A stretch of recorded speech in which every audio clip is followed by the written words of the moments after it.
Apata Uyes Entertainment TV, your #1 birthday RNL. Please don't forget to subscribe to our YouTube channel for more videos. We love you. Yeah. Happy birthday to Ambassador Anjolaoluwa. Daughter of Boluwaje. Okay. Oh yeah, Kio. Ọlọ́jọ́ ìbí. Happy birthday.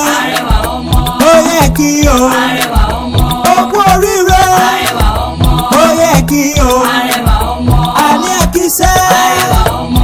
Rock of chant Apata we go. Kankere kọjá ohun àgbẹ̀mìfèwúrẹ́ ẹ yàgò ẹ yàgò. Olóríire tí ń sọjọ́ ìbí lónìí mo fẹ́ máa kí Arẹwà Abọ́sẹ̀dé Anjolaoluwa ọmọ abiyamọ ire. Ọmọ Fọlákẹ́mi Ayábọ́lúwàjí Fọlákẹ́mi Mọ́msí Anjolaoluwa lọ́jọ́ ìbí tòní. Ọlọ́jọ́ ìbí Abọ́sẹ̀dé ìwọ ni mò ń kó bẹ̀rẹ̀ fún. Ẹ̀gbọ́n Adéyẹmí, ẹ̀gbọ́n Máyọ̀wá, ẹ̀gbọ́n Adémọ́lá, ẹ̀gbọ́n Heritage. Gbogbo wọn pátá wọn ní àṣeyí àṣàmọ́dún ṣẹ̀mí.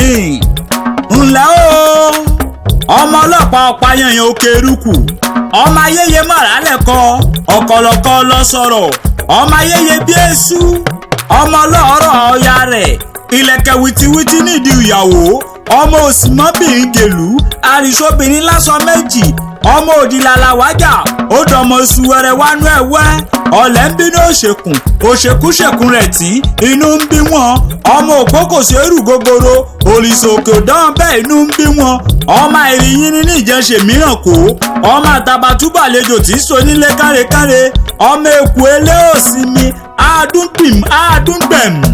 Ọmọ mẹ̀yàwó kẹgbọ́kọrẹ́ rẹ̀ sórí ẹ̀ ní ọmọ abẹ́kẹ́bẹ́kẹ́ iye èdèègbè èyẹ ẹ̀mẹ̀gbẹ́jòkó ọmọ ọba gíga ọmọ orí àríyẹrù kéédádé òró ìyẹn fìnífìní ìdí ọ̀kẹ́ mo kí ọ gẹ́gẹ́ bó ti mọ̀ pé ìkẹ́rẹ́ nílé bàbá tó bí ọlọ́mọ ọmọ olókè méjì takọtabo olóṣùn tọrùn kẹrẹ ọ̀rọ̀ lẹ̀ bàbá òkè ọmọ àbágbàmí èyí gbàmí àgbàgbà fíafíà lápá fáàrí ìwọ lọmọ ojú kèé bojú lẹ́rù ọmọ ẹkùn ọmọ ẹrù kúlù jẹ ọmọ òkèrèkètò ní àná mo kí ọ okú ọdún àṣeyí àṣàmọ́dún sẹ́mi.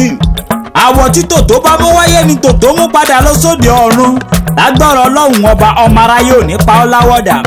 Ẹja ìjà kó wọlé omi ìjà kó wọlé ẹja òdí méjì kásá dí àwọn ọ̀tá rẹ lọ́wọ́ kó lè ráyè ṣe tiẹ̀ ó sọdún èyí o wàá sẹ̀mí ìsí nínú owó nínú ọlá nínú iyì nínú ẹ̀yẹ nínú ìfọ̀kànbalẹ̀ tí ń jẹ bàbá ọrọ̀. I wish you long life and prosperity o and may you never be relegated into a state of melancholy or gàgàtúà fiasco lágbára Ọlọ́run ọba mi òkè.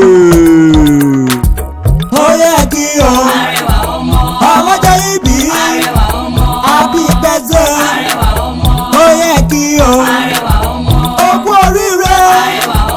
Ó yẹ kí o. Àní àkísẹ́.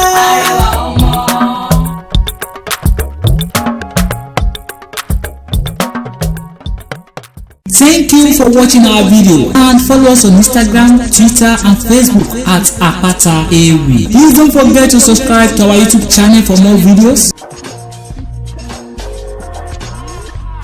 We love you.